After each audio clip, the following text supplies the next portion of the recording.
Buah dendan sedang dipetik oleh Tuan Musafir. Hari ini saya akan melakukan praktik coaching supervisi akademik. Saya, Farida, CGP Angkatan 5 dari Kota Dumai. Pagi ini saya akan melakukan pra-observasi coaching supervisi akademik dengan rekan kerja saya dari SMA Negeri Binaan Khusus Kota Dumai. Silakan Ibu perkenalkan diri kepada teman-teman kita. Halo, selamat pagi semuanya. Perkenalkan, nama saya Carmila Wahyuni. Saya guru bahasa Inggris di SMA Negeri Binaan Khusus Kota Dumai. Baik, pada kesempatan ini saya akan membantu teman sejawat saya dalam menyelesaikan tugas prakteknya di sekolah ini. Sehat Bu? Ya. Alhamdulillah sehat. Ya, saat ini Kota Dumai ini sedang banyak lagi wabah flu ya Bu ya? Iya, karena cuaca juga ya kan. Cuaca tidak menentu, ini juga bulan November ya kan. November ini kan. Baik, Bu Mila. Tujuan saya untuk melakukan praktik coaching supervisi akademik ini adalah untuk sharing, berbagi ilmu, berbagi pengetahuan mengenai cara kita untuk melakukan supervisi akademik. Jadi tahapan yang pertamanya itu adalah sebaiknya kita melakukan pra-observasi dulu untuk kesiapan guru yang akan kita supervisi, kemudian pelaksanaan supervisinya, kemudian baru pra-observasi setelah supervisi. Nah, Bu Mila, kira-kira materi apa nih yang akan kita supervisi besok? Rencananya ini sudah masuk KD baru ya kan, jadi rencananya saya akan memaparkan materi terkait dengan reconteks ya, itu karena ini pelajaran bahasa Inggris ya kan, otomatis itu berkaitan dengan teks ya kan, tapi yang teks recount ini dia lebih ke dalam bentuk biografi terkenal gitu. Tujuan pembelajarannya nih, kira-kira nih apa nih Bu? Kalau dalam bahasa otomatis ya, tujuan pembelajaran itu siswa bisa menangkap makna dari sebuah teks gitu. Nah, terus bisa juga mengetahui unsur kebahasaan yang digunakan dalam sebuah teks gitu kan. Jadi itu tidak terlepas dari unsur kebahasaan begitu. Selain itu juga siswa diharapkan bisa menyusun teks itu. Jadi itu keterampilan atau skillnya gitu. Menyusun sebuah teks. Kira-kira sampel kelas yang akan kita supervisi itu di kelas berapa, jam berapa bisa itu? Itu di kelas 10, yaitu 10 MIPA 5. Jadi jamnya akan saya mengajar di kelas itu jam 13.45. Kira-kira arah pengembangan apa yang akan ingin dicapai pada materi ini? Pada materi konteks ini pengembangan yang ingin dicapai terhadap siswa begitu ya, itu ya kemampuan atau skill mereka itu di bidang writing ya kan, menulis ya kan. Setelah mereka membaca ya kan, membaca sebuah teks, otomatis mereka diharapkan bisa untuk menuliskan apa, menangkap ide dari sebuah bacaan, kemudian mereka komunikasikan dalam bentuk tulisan.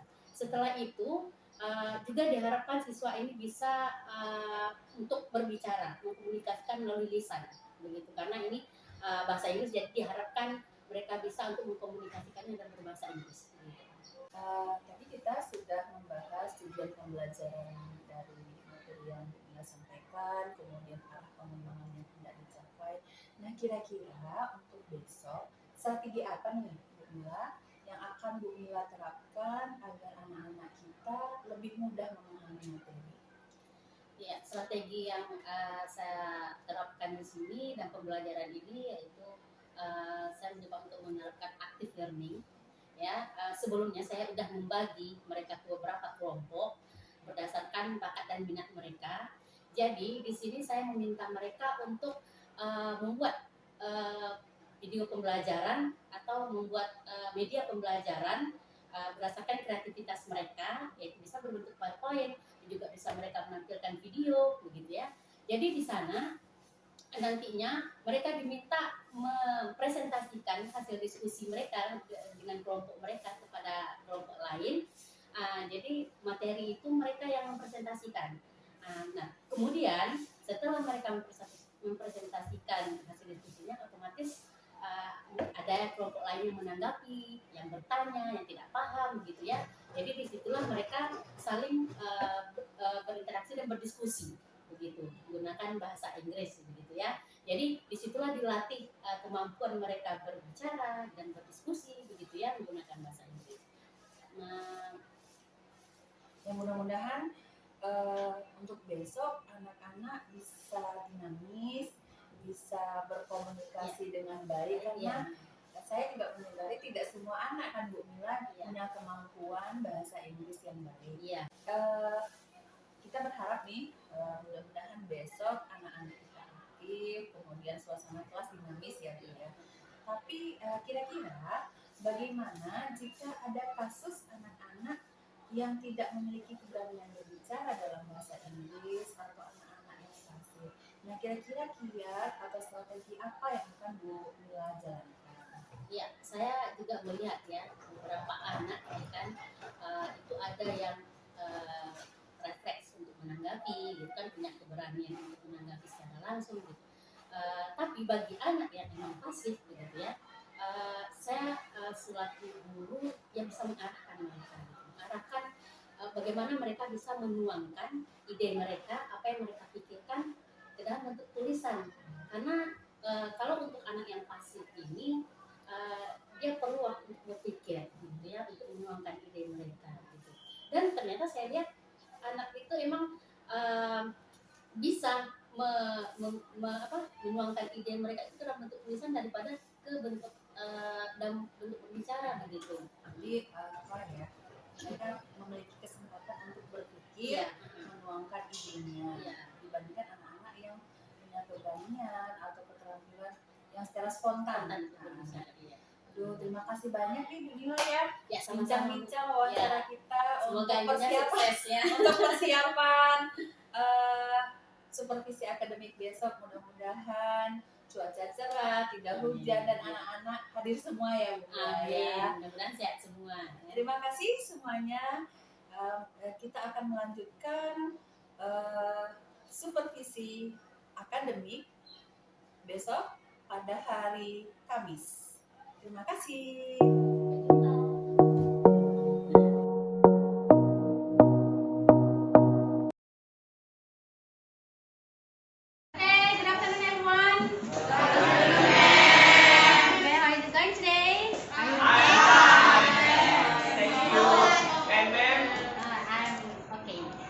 So good. Okay, by the way, who is absent today? Anyone? No one? Nobody. Okay. Well guys, our topic today is about recount text. So, we will learn about this text. The purpose of this text is, so after learning about this text, you will be able to understand and catch the idea, ya. Jadi setelah mempelajari teks ini, diharapkan mampu untuk menangkap ide dari sebuah teks, ya. Dan kemudian you be able to comprehend the language features, ya. Jadi setelah mempelajari ini, you diharapkan bisa memahami dari unsur kebahasaan yang digunakan di dalam teks ini. Okay, before we come to the presentation, sebelum kita masuk ke presentasinya, have you heard about recount text before or have you learned about it? Pernah mendengar tentang recount text sebelumnya? Teks apa itu? Not yet? Belum? In Indonesian language? Dalam bahasa Indonesia, sudah belajar tentang recount text? Never? Okay. So this is the first time you learn about this text, ya. Jadi ini pertama kali. Sebelumnya kan ada teks deskriptif, naratif, ya. Sudah belajar? Nah, but recount text belum.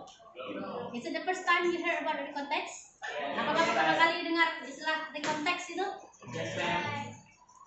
Okay, so for more understanding about this text, I will invite group 5, yeah, group 5 to present the material, the topic about recontext, ya. Jadi untuk lebih memahami apa itu recontext, ya, topik kita hari ini meminta kepada kelompok 5 untuk mempresentasikan topik kita di siang hari ini. Group 5, time is yours.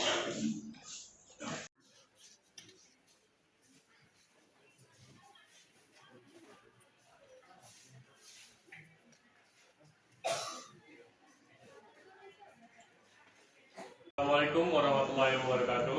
Waalaikumsalam warahmatullahi wabarakatuh. Good afternoon, everyone. Good afternoon. Let me introduce myself. My name is Wira Wigasana Fitoka as a moderator. We are from Group 5. Want to introduce my group. Okay, this is my friend. Hello guys, my name is Muhammad Farah Ashiki. My name is Rehan. My name is Muhammad Farah Ashiki. My name is Dea Afifah. My name is Farah Olivia. Okay, we want to presentation about our material. The material is recontext. And we have a title about the recontext is biography. Okay, we can start about our presentation.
Trip with our guide to explore a few islands around Karimun Jawa.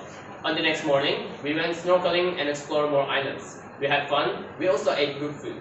On the last day, I went shopping for some souvenirs. After that, I went to the harbor at 11.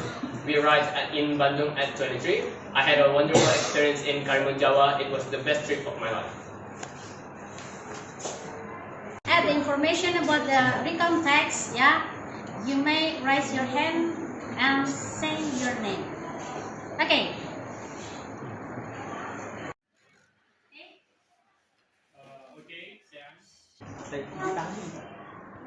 Firstly, let me introduce myself. My name is Muhammad Chan Farezi.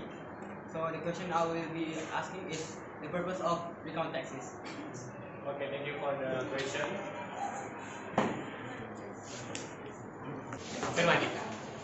Sehan asks, what is the purpose? Right? What is the purpose of? Okay, Farel. Okay, thank you, Siahan, for asking. The question is, what is the purpose of free context? So the purposes of free context is usually to retell and provide information and entertain the reader. Okay. Okay, another one. Yang lainnya? I have a question for the formula on the context. The context formula can use to sentence nominal sentence. Okay, thank you for the question. Okay, Kenny. I'll talk. And the text, can the formula from recontext use at nominal? Okay, this question will be answered by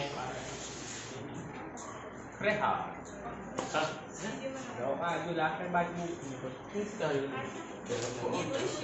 Oh, sorry. The question will be answered by Farel again. Rizal au Shuki. So can the nominal sentence use in can the past tense use nominal sentence? Yes, it can, and I'm gonna give you an example for it.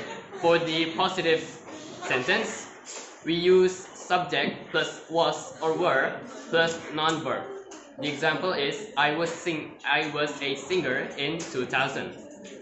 For the negative sentence, is subject plus was were plus no plus not plus non a verb. The example is I was not a singer in 2000. For the interrogative sentence is was were plus subject plus non-verb plus question mark. The example is was I a singer in 2000. The to be used in the nominal sentence of simple past tense is was or were, as you can hear before. And the characteristic is it is not using any verbs.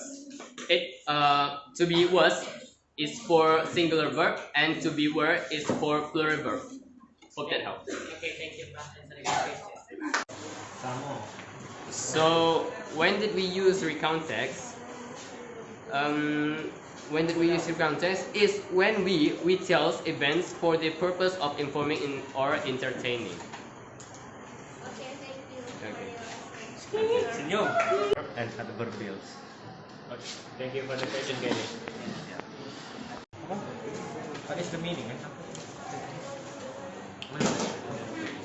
Pertanyaannya mana? What is the Oh, adverb and what is adverb? okay. The question is from Kenny is asked what is the Berdiri baik-baik. meaning in the difference of adverb and adverbial. Okay, the question is well answered by Farah.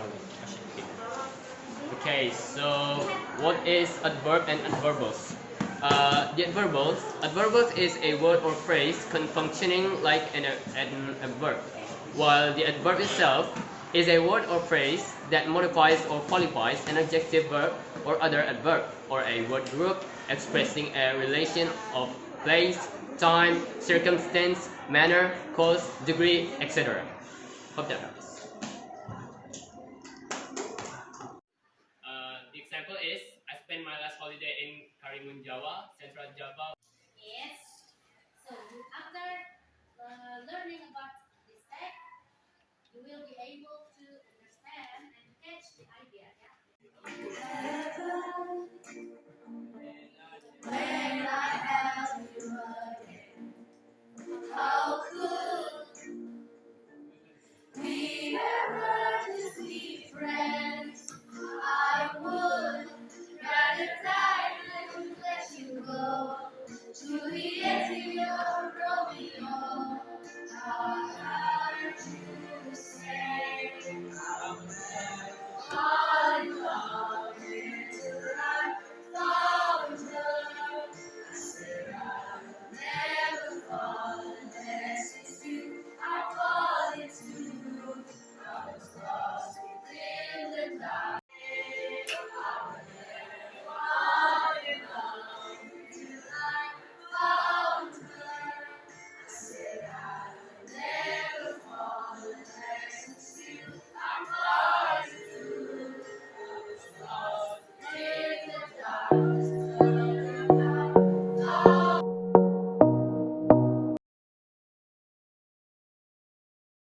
Assalamualaikum warahmatullahi wabarakatuh. Selamat siang. Hari ini Jumat 4 November 2022. Saya bersama rekan kerja saya akan melakukan wawancara pasca observasi di mana pada hari Kamis yang lalu rekan kerja saya ini Ibu Karmila Wahyuni telah melakukan micro teaching terhadap sampel kasus kelas 10 MIPA 5 dengan materi recount text. Nah, kali ini kita dengarkan gimana nih Bu Memila, kami memanggil beliau ini adalah Memila. Gimana nih Memila? Kita kemarin setelah Bu Mila mengajar di kelas 10 MIPA 5, kita tidak berkesempatan untuk melakukan pasca observasi karena kita waktunya sudah pulang. Jadi kami mengajukan kesepakatan bagaimana ketika wawancara pasca observasinya kita lakukan sehari setelahnya di saat kami berdua memiliki waktu kosong. Jadi gimana nih Bu Mila? Pengalaman Bu Mila ketika menggunakan strategi apa kemarin Bu? Strateginya active learning. Active learning. Jadi ketika Bu Mila menerapkan strategi active learning, kira-kira gimana tuh suasana di kelas yang Bu Mila rasakan, atau gimana anak-anak menghadapinya, atau Bu Mila sendiri lah, gimana kira-kira yang penilaian Memila. Sebelumnya ya, saya akan menerapkan metode atau strategi yang teacher center. Ya, sebelumnya kita kan seperti itu dalam mengajar ya. Kita yang menjelaskan kan. Dan saya lihat siswa itu kayaknya kurang semangat karena mendengarkan ceramah dari kitanya gitu kan. Terus mereka hanya mendengarkan, jadi mereka kayak bosan gitu. Jadi setelah melihat seperti itu, jadi saya mengganti metode dalam mengajar. Setelah saya mengaplikasikan active learning ini, saya melihat perubahan dari siswa tersebut. Yang sebelumnya mereka agak malas dan bosan gitu kan, dan setelah mengaplikasikan active learning ini mereka lebih semangat ya. Tapi kendalanya bagi mereka yang pasif Inggrisnya, mereka kurang aktif di dalam diskusi begitu. Jadi yang aktif itu yang kelihatannya ya yang mereka speakingnya lebih bagus begitu. Sedangkan bagi mereka yang speakingnya kurang terasah dan juga mereka tidak percaya diri ya untuk menyampaikan ide melalui lisan, apalagi dengan bahasa Inggris ya kan. Jadi mereka itu saya melihat ketimpangan itu gitu. Makanya untuk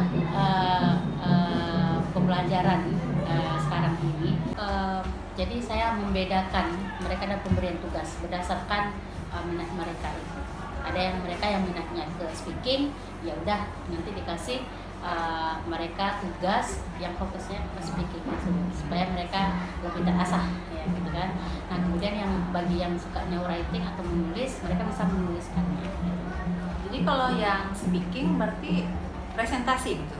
Bukan, tugasnya bisa dalam bentuk video misalnya. Mereka misalnya kan dalam pembuatan teks ini, kan teks recount ini menceritakan tentang pengalaman mereka. Jadi mereka bisa membuat video menceritakan pengalaman mereka tapi menggunakan video gitu.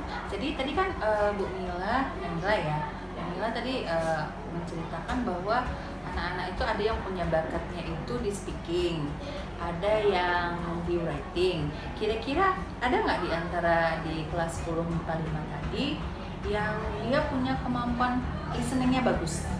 Yang kemampuan listeningnya bagus ada ya. Yang kemampuan listeningnya itu bagus, cuman kendalanya mereka itu kebanyakan ya dari mereka itu kalau untuk listening susah untuk konsentrasi. Susah untuk konsentrasi yang pertama. Yang kedua juga mereka kosakatanya atau vocabnya, pembenaran kosakata mereka kurang gitu. Itulah yang menjadi kendala bagi mereka kalau di listening. Ada sih Cuman sedikit yang yang lebih apanya ke listening gitu. Sedikit, ada beberapa orang. Jadi kemarin saya melihat anak-anak kita ketika presentasi kan ada beberapa orang yang tampil tuh, jadi mereka secara bergiliran kemudian menyampaikan materi. Tapi yang kita patut beri apresiasi adalah keberanian mereka menjelaskan, walaupun misalnya cara pengucapannya salah, kemudian dalam bahasa Inggris tuh Kalau untuk grammar ya, kalau untuk pronunciation juga, pronunciation ya untuk pelafalan untuk kosakata dan bahasa Inggris emang kebanyakan mereka masih banyak yang salah gitu ya. Tapi yang perlu kita apresiasi itu yaitu tadi keberanian mereka begitu ya. Bagaimana mereka berani untuk menyampaikan ide mereka, walaupun kadang-kadang mereka menggunakan mixing ya, mixing antara bahasa Inggris dan bahasa Indonesia. Itu terjadi karena mereka keterbatasan kosakata gitu ya kan. Kalau kita untuk ngomong itu kan kita butuh kosakata. Tapi kan kita kan nggak bisa matahin semangat mereka. Jadi ketika mereka mix gitu antara bahasa Indonesia dengan bahasa Inggris, tentu kita terima. Iya, nggak apa-apa. Yang penting keberanian mereka untuk mengomunikasikan dalam bahasa Inggris. Strategi active learning yang Memila sajikan dan Memila terapkan di kelas tadi, kira-kira menurut Memila sudah berhasil nggak, atau ketercapaian keberhasilannya berapa persen menurut Memila? Kalau kita bicara keberhasilan ya, kayaknya itu belum maksimal gitu kan. Cuman udah ada peningkatan dari yang sebelumnya. Nah, kalau untuk persentase keberhasilannya, kalau menurut saya sih masih berkisar antara 80%. Karena 80% berarti udah bagus tuh Bu. Ya udah alhamdulillah gitu ya. Cuman belum maksimal lah gitu ya kan. Karena kita di sini saya mempetakan mereka berdasarkan minat mereka itu. Jadi kita nggak memaksakan mereka yang minatnya di speaking gitu kan, di lisan kita paksakan mereka menulis, tidak begitu ya. Dan juga mereka yang minatnya di writing kita paksakan juga di speaking, nggak bisa. Jadi saya udah bisa memetakan itu begitu. Jadi kalau untuk maksimal sih belum gitu. Ada peningkatan karena sebetulnya kan kita juga harus jadi refleksi diri ketika tingkat keberhasilan anak-anak rendah, kita juga refleksikan diri, berarti kita dianggap kurang berhasil gitu. Nah, jadi ketika ketercapaiannya misalnya di atas 60% atau di atas 70% itu sudah sangat luar biasa menurut saya ya. Jadi nih misalnya nih, ketika anak-anak tadi tuh yang nggak mau bicara, kemudian takut berbicara dalam bahasa Inggris, apa yang akan Memila lakukan? Kalau saya itu lebih ke kan tadi tuh misalnya ada nih yang ada yang writing, ada speaking, kemudian terus tapi dia nggak memiliki kemampuan dua-duanya tapi berani untuk berbicara, memberanikan diri untuk berbicara, tapi ada yang sama sekali nggak mau nih. Itu gimana tuh? Mereka itu ya, kalau saya lihat ya, saya tanya juga kenapa tidak berani mengungkapkan, karena mereka takut salah dan takut dimarahi. Ya. Jadi saya takut ditertawakan juga sama teman-temannya sama teman-temannya. Saya ketika baru masuk ke kelas itu saya udah sampaikan ke mereka jangan takut salah, karena bagaimanapun kita masih dalam proses belajar begitu ya. Jadi saya lebih memunculkan percaya diri mereka, rasa percaya diri mereka begitu. Jadi itulah strategi saya, lebih ke pendekatan secara emosional seperti itu begitu. Jadi kalau seandainya mereka ada nyaman dengan kita, walaupun mereka sebenarnya untuk speaking ya perbendaharaan kosakata mereka masih kurang, tapi karena saya ya terus belajar, nggak apa-apa salah, nanti dibantu begitu ya. Bagi yang lain juga jangan dibully, jangan ditertawakan, karena itu udah kebiasaan kita sebelumnya ya kan, suka mencemooh teman yang salah begitu ya. Jadi kita merasa takut gitu. Tapi setelah saya bilang seperti itu, sampaikan seperti itu, saya lebih melakukan pendekatan seperti itu, jadi mereka kayaknya percaya diri, walaupun terkadang ya mereka full Indonesia begitu. Ada beberapa yang full Indonesia, tapi saya apresiasi itu ya karena udah mulai berani begitu, udah mulai merasa percaya diri. Bahkan mereka ketika saya memberikan misalkan tugas di papan tulis misalnya, kadang mereka berebut untuk menjawabnya begitu. Terlepas dari mereka salah atau benarnya, saya nggak pernah menjudge, oh salah nih begini, tidak pernah gitu. Itu sebetulnya harus kita ubah kayaknya. Karena kita harus memberikan pengertian kepada mereka masih dalam tahap belajar. Jadi mereka tidak harus selalu betul begitu ya. Kita menghargai prosesnya. Jadi menarik sekali nih Memila ya. Jadi kalau misalnya kemarin itu saya lihat Memila di akhir penyajian proses pembelajaran ada ice breaking ya. Di ice breakingnya kekinian. Jadi kalau misalnya kalau dalam bahasa Inggris tuh saya ingat dulu kalau waktu masih SMA itu paling senang dulu kalau misalnya guru mengajak kita bernyanyi. Kalau di zaman kita dulu kalau nyanyinya paling sama gitar. Kalau sekarang kan udah beda nih, zamannya sudah ada MP4 gitu kan, sudah YouTube. Nah itu kenapa misalnya menggunakan ice breakingnya menyanyi tidak dengan yang lain misalnya, atau misalnya film atau drama atau bagaimana, kenapa harus nyanyi gitu yang tampilkan? Karena punya alasan tersendiri, karena menyanyi itu lebih memunculkan mood kita ya kan. Misalnya kayak anak-anak lagi bosan gitu ya, kita ajak bernyanyi pasti mereka happy. Nah terus sesuai dengan usianya mereka ngantuk gitu kan, mereka langsung bangun ya, lebih semangat begitu. Oleh karena itu saya lebih milih ice breakingnya ke listening the music ya, mendengarkan nyanyi dan bernyanyi bersama-sama gitu, sing a song together gitu ya. Dan juga di dalam nyanyi itu kan kita bisa belajar juga nantinya, ada tenses di sana. Jadi setelah saya memutar lagu biasanya kita kan ya tensesnya apa ini, grammarnya, kosakatanya gimana ini, itu verb keberapa ini, begitu. Jadi kita tidak hanya menyanyi happy, tapi juga ada unsur pembelajaran di dalamnya. Jadi kalau dalam bahasa Inggris apa tuh? Menyanyi sambil belajar. Apa tuh istilahnya tuh? Menyanyi, sing a song while learning gitu ya. Sing a song with learning.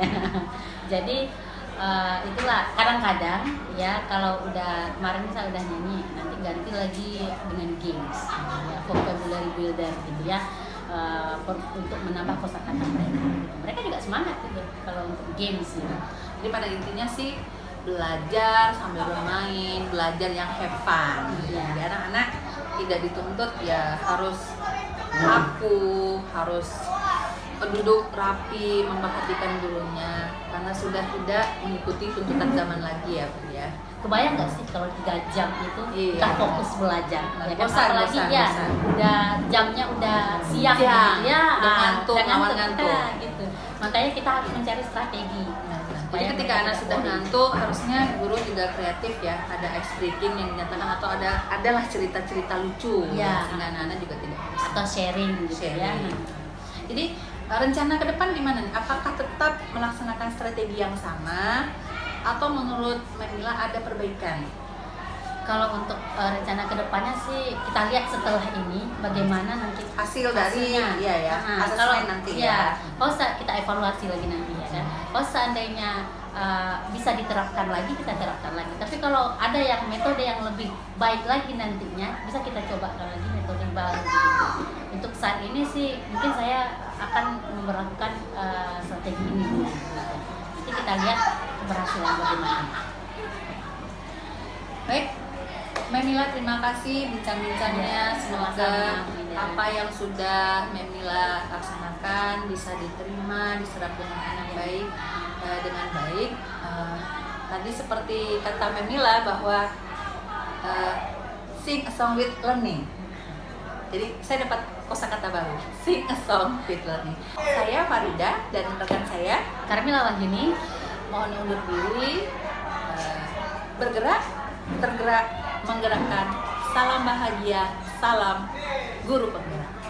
Assalamualaikum warahmatullahi wabarakatuh.